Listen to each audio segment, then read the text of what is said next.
The sudden closure of Lithuania's border crossings has created chaos across Eastern Europe, leaving millions scrambling as Moscow's critical Belarus land bridge effectively disappears overnight.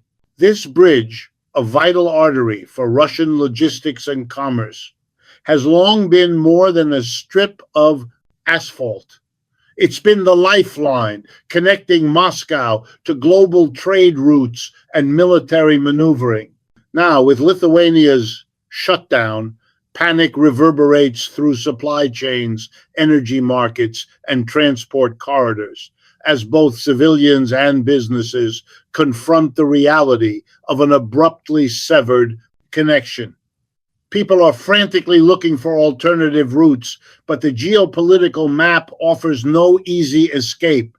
This is a stark reminder of how much modern states rely on fragile corridors controlled by neighboring countries, where political decisions can instantly disrupt entire economies. Meanwhile, Moscow's strategic calculations face a new test. For decades, Russia has leaned on Belarus as both buffer and conduit, yet now it must confront the vulnerabilities inherent in relying on a single ally for critical access to Europe. What this shutdown reveals is more than a logistical headache. It exposes systemic weaknesses in a geopolitical strategy that assumes constant compliance from neighboring states.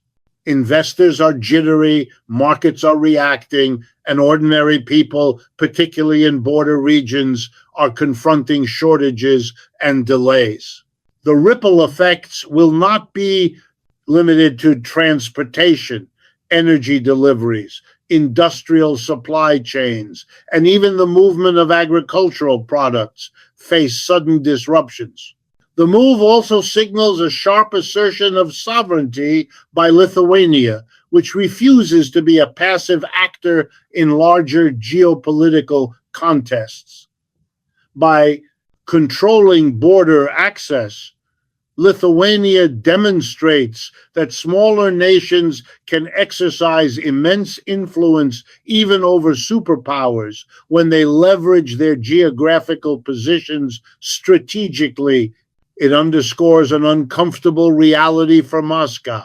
Power is never absolute, and geopolitical dominance can be challenged in unexpected ways. In the short term, panic will dominate the narrative. In the long term, Russia must reconsider its over-reliance on vulnerable infrastructure and fragile political alliances.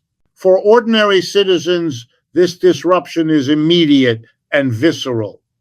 Families waiting at border crossings, truck drivers stuck in limbo, and businesses dependent on the free flow of goods all experience the human cost of geopolitics in real time. It is a sobering lesson in how political decisions by one state can cascade across borders, upending lives and economies in an instant.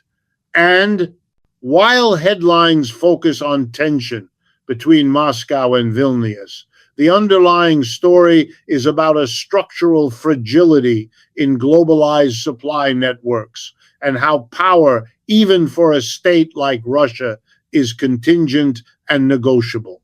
Beyond the immediate chaos, this incident provokes a wider reflection on international interdependence.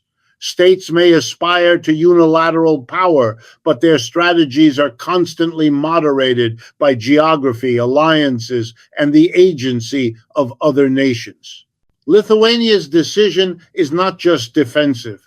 It is a declaration that smaller players have leverage in shaping global politics.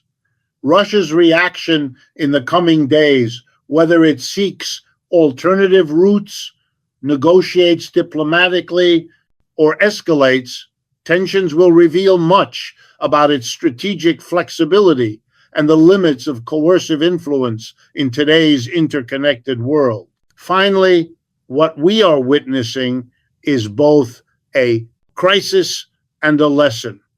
Panic, yes, but also a clarifying moment that exposes structural weaknesses in supply chains, over reliance on allies, and the limits of traditional notions of national power. The vanishing Belarus land bridge is a tangible reminder in global politics, control is always provisional and stability is never guaranteed. Every disruption becomes an opportunity for recalibration, and every actor, large or small, has the power to reshape outcomes if they understand the leverage they possess. The abrupt closure of Lithuania's border crossings has sent shockwaves across Eastern Europe, instantly transforming what was a routine transit corridor into a scene of confusion, chaos, and anxiety. The Belarus land bridge has long been a critical artery for Moscow, serving as both a commercial and strategic lifeline. Trucks, trains, and military logistics have relied on this route to move goods, fuel, and personnel with a speed and predictability that until now seemed unassailable. The sudden elimination of this bridge is not merely an inconvenience. It represents a rupture in the delicate network of supply chains that underpin both economic stability and geopolitical maneuvering. For businesses dependent on timely shipments of raw materials or finished goods, the consequences are immediate. Perishable commodities risk spoiling, production schedules are disrupted, and transportation costs spike as alternative routes are slower, longer, and often politically uncertain. But the impact goes far beyond economics. For ordinary citizens and commuters who traverse these crossings daily, the closure has generated panic and uncertainty. Families waiting at border posts, drivers stuck in gridlocks, and communities accustomed to predictable trade.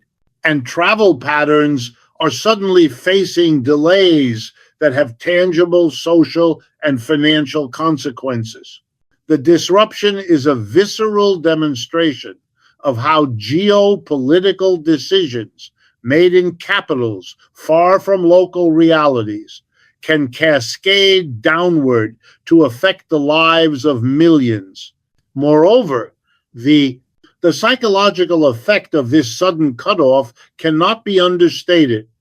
Panic buying, fear of shortages, and anxiety over mobility illustrate how dependent modern societies are on smooth and uninterrupted transit routes.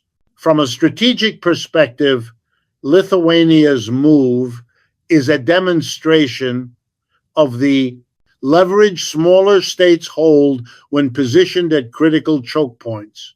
By exercising control over this narrow corridor, Lithuania has imposed immediate constraints on Moscow's operational and economic flexibility.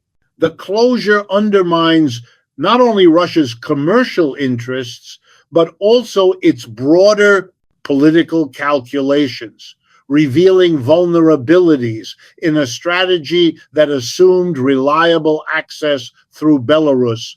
In effect, this single decision has reconfigured the regional balance of power, forcing Moscow to confront the reality that infrastructure, however seemingly secure, is always contingent upon the compliance and cooperation of neighboring nations. The panic that has ensued is a reflection of this new reality. When a lifeline vanishes overnight, the ripple effects touch markets, governments, and everyday people simultaneously. Russia's dependence on Belarus as a logistical and the strategic partner has long been treated as a given, almost a natural extension of shared history, political alignment, and economic integration. For decades, Moscow has relied on Belarus not only as a buffer state, but also as a vital conduit for moving goods, energy, and military assets into Europe. This dependency, however, reveals an inherent structural vulnerability, the assumption that a neighboring state will always act in perfect alignment with Russian interests. The sudden closure of Lithuania's border crossings forces Moscow to confront this fragile foundation. Supply chains that once seemed reliable are now exposed as precarious, contingent on the goodwill or at least the acquiescence of neighboring governments. The over-reliance on a single ally for access to European markets and critical transit routes underscores a broader strategic weakness. By concentrating so much of its geopolitical and economic activity through Belarus, Russia has created a single point of failure, a bottleneck that can be disrupted by external actors. Lithuania's decision to shut down its crossings is a stark illustration of how quickly this assumed control can be undermined for Moscow. This is not just a logistical inconvenience. It is a confrontation with the limits of power and the illusions of invulnerability. The disruption affects commercial trade, energy transportation, and military maneuverability, exposing a strategic overextension that has gone unexamined until now. Moreover, this dependency highlights a deeper structural issue: the lack of diversification in Russia's geopolitical and economic pathways. By channeling critical flows through Belarus, Moscow has effectively placed its strategic bets on a single corridor, leaving itself exposed to MAS diplomatic, economic, and political shifts beyond its control. In a modern, interconnected world, such assumptions are hazardous. Even minor shifts in policy, enforcement, or compliance from a neighboring state can cascade into major operational disruptions. The reliance on Belarus also signals an underlying rigidity in Russian strategic planning. Rather than building flexible, multi-route logistics, Moscow has favored centralized, predictable pathways that appear efficient in the short term but are dangerously brittle in crisis situations. The sudden panic following Lithuania's closure is therefore not simply a reaction to a border issue, it is a revelation of systemic weakness. Moscow's planners must now contend with the reality that alliances are conditional, corridors are vulnerable, and assumed control is always negotiable.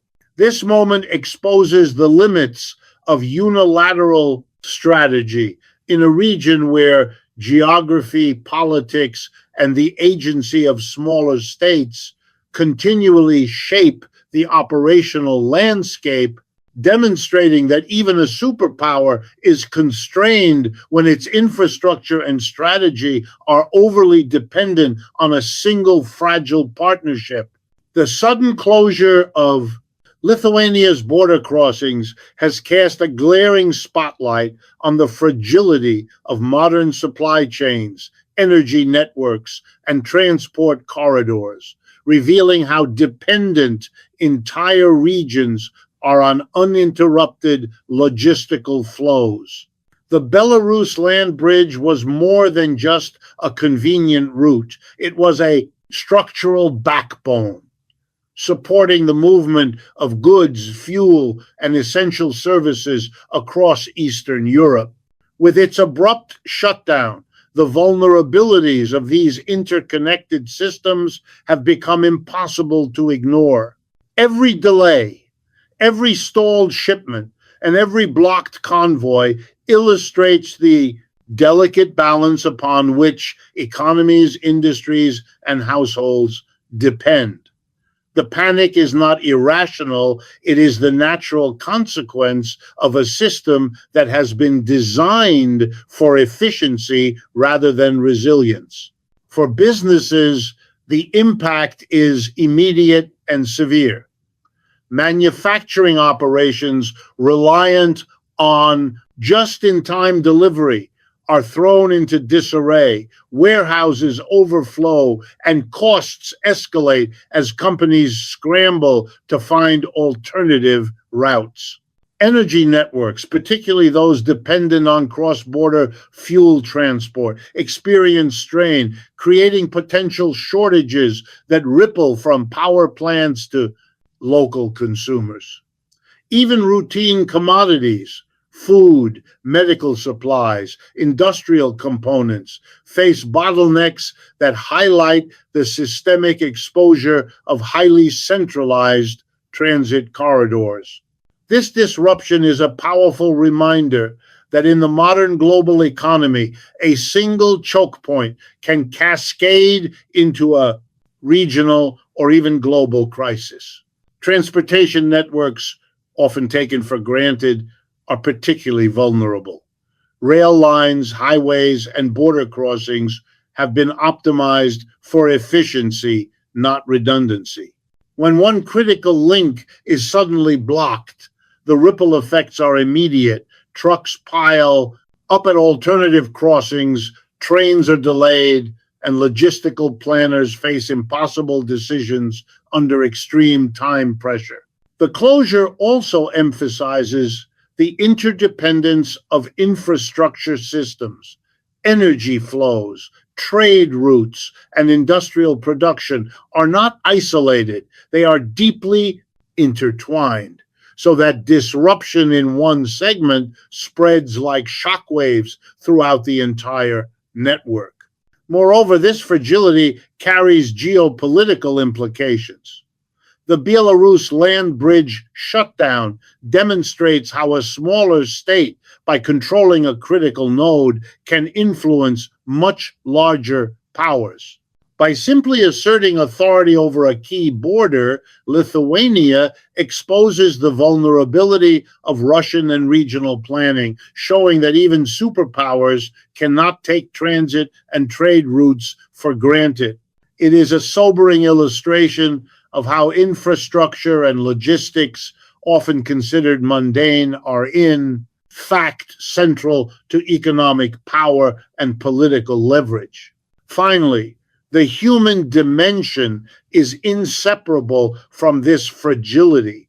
Drivers, workers, and families directly affected by delays experience the tangible consequences of disrupted networks, from financial losses to social anxiety. The closure, therefore, is not just a logistical problem, it is a lesson in systemic vulnerability, demonstrating that supply chains, energy grids, and transport corridors are as politically and socially sensitive as they are economically vital. The closure of Lithuania's border crossings illustrates a fundamental principle of geopolitics.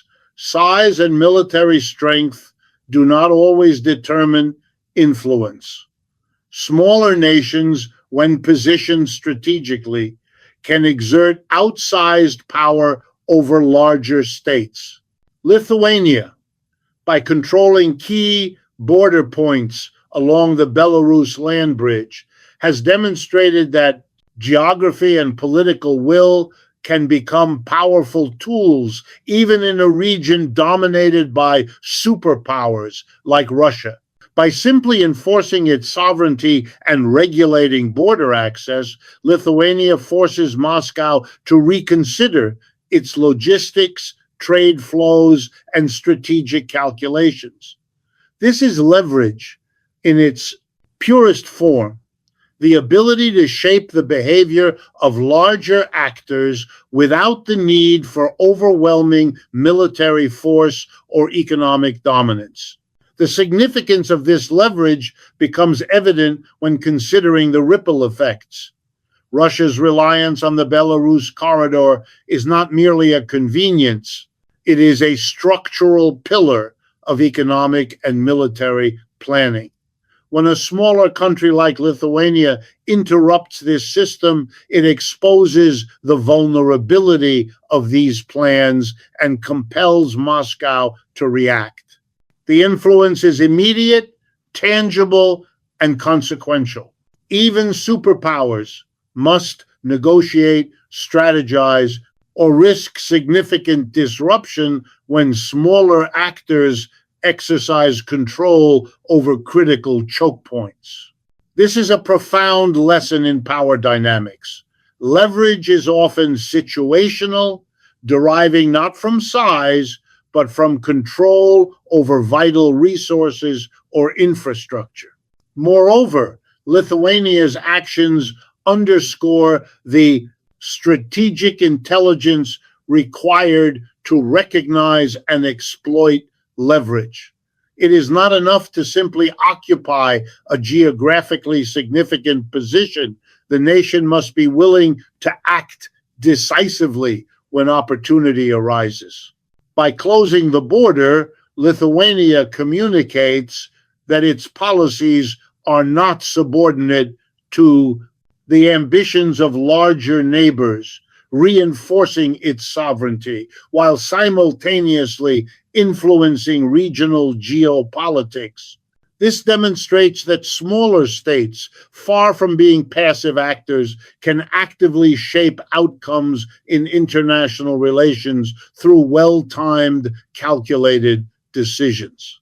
The dynamic also challenges conventional assumptions about power hierarchies.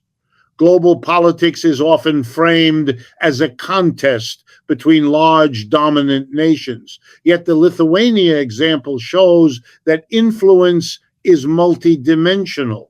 Control over critical nodes, whether geographic, economic, or infrastructural, can shift power balances in unexpected ways.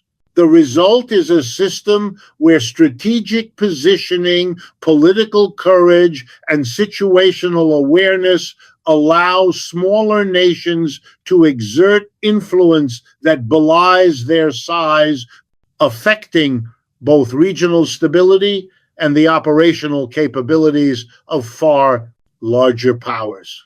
Finally, the human and economic dimensions of such influence are significant. Populations on both sides of the border experience the immediate consequences, from disrupted commerce to delays in daily life, demonstrating that leverage is not abstract but deeply tangible. Lithuania's strategic assertion serves as a vivid case study of how even the smallest states can shape the behavior of the largest, provided they understand the mechanisms of leverage inherent in global infrastructure and politics.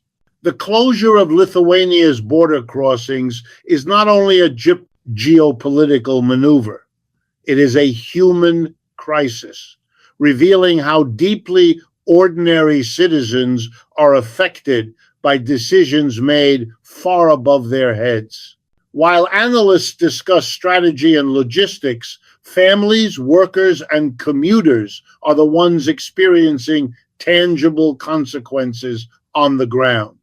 Those who rely on cross-border trade for their livelihoods, truck drivers, business owners, and supply chain workers suddenly face delays, lost income, and logistical chaos. Everyday life, once predictable, is thrown into uncertainty as a political decision ripples through transportation, networks, and commerce. The anxiety experienced by these individuals is a direct reflection of the interconnectedness of modern life. What happens at the state or regional level is immediately and often painfully experienced by ordinary people. For border communities, the impact is acute. Children, students, and families who travel regularly across borders encounter barriers that disrupt education, healthcare access, and family connections. Markets and stores dependent on regular shipments face shortages, and prices can spike overnight as scarcity is introduced artificially or by necessity. These disruptions highlight a critical truth. Geopolitical decisions are not abstract. They have direct consequences on basic human needs, economic stability, and social cohesion. Ordinary citizens, often viewed as passive observers, are in fact the frontline respondents to these crises, forced to navigate the consequences of power struggles and strategic maneuvers that they did not create. The economic repercussions extend far beyond immediate inconvenience. Local businesses dependent on timely delivery of goods face financial stress, production schedules are delayed, and entire industries, from agriculture to manufacturing, experience cascading effects. The closure also creates a psychological burden, uncertainty about future access, the threat of continued disruption, and the knowledge that one's daily routine can be altered by distant decisions contribute to widespread social anxiety. This demonstrates a fundamental principle often overlooked in geopolitical analysis. Human life and economic activity are deeply intertwined with political choices. The lives of millions can be reshaped in an instant when strategic corridors are closed, revealing the fragility of systems that seem robust in normal times. Furthermore, the visibility of these impacts challenges narratives that present political power as abstract or detached from the population. When ordinary citizens face delays, shortages, and financial loss, they become living evidence of the consequences of state action or inaction.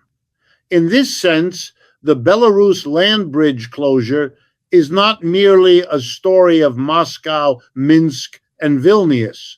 It is a story about human vulnerability, the immediacy of economic consequences, and the direct interface between the decisions of political elites and the lived experiences of everyday people. The disruption serves as a potent reminder that the machinery of geopolitics always moves through the medium of human life, making the stakes personal, visible, and urgent. The sudden disappearance of the Belarus land bridge exposes a fundamental truth about power. It is never absolute, permanent, or guaranteed. Moscow, often seen as a geopolitical heavyweight, suddenly confronts the provisional nature of its influence when a smaller state like Lithuania exercises control over a critical transit route. This crisis underscores that power is not a static commodity, but a dynamic relationship dependent on geography, compliance of other states, and the structural resilience of infrastructure. Even a superpower cannot operate with impunity when its logistical arteries are vulnerable to disruption. The moment reveals the illusion of unilateral control and the necessity for states to constantly reassess the stability and reliability of their operational networks. Reliance on a single corridor or alliance is inherently risky. Russia's dependency on Belarus as a transit and supply channel exemplifies this danger.